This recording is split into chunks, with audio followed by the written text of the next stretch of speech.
किताब मुकद्दस में से गुज़ात के 17वें बाब की तिलावत। और इफ्राइम के कोस्तानी मुल्क का एक शख्स था जिसका नाम मीका था। उसने अपनी माँ से कहा, चांदी के वो 1100 सिक्के जो तेरे पास से लिए गए थे और जिनकी बाबत तूने लानत भेजी और मुझे भी यही सुनाकर कहा, सो देख वो चांदी मेरे पास है, मैंने उसको ले लिया था।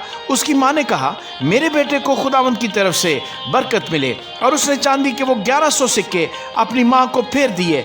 तब उसकी माँ ने कहा, मैं इस चांदी को अपने बेटे की खातिर अपने हाथ से खुदावंद के लिए मुकद्दस किए देती हूँ, ताकि वो एक बुत खुदा हुआ और एक ढाला हुआ बनाए। सो अब मैं इसको तुझे फेर देती हूँ। पर जब उसने वो नकदी अपनी माँ को फेर दी तो उसकी माँ ने चांदी के 200 सिक्के लेकर उनको ढालने वाले को दिया, जिसने उनसे एक खुदा हुआ और एक ढाला हुआ बुत बनाया। और वो मीका के घर में रहे। और इस शख्स मीका के यहाँ एक बुत खाना था और उसने एक अफूद और तराफीम को बनवाया और अपने बेटों में से एक को मखसूस किया जो उसका काहन हुआ।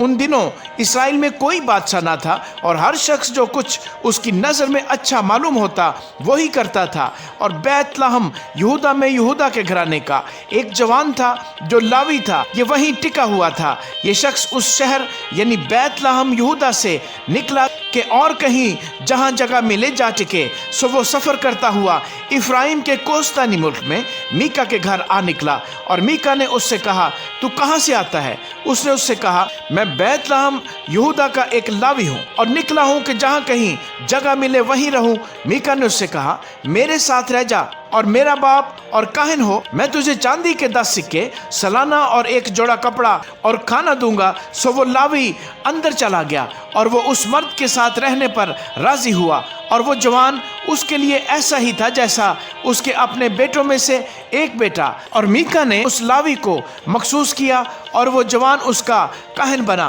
और मीका के घर में रहने लगा। तब मीका ने कहा, मैं अब जानता हूँ कि खुदावंद मेरा भला करेगा, क्योंकि एक लावी मेरा काहन है। आमीन।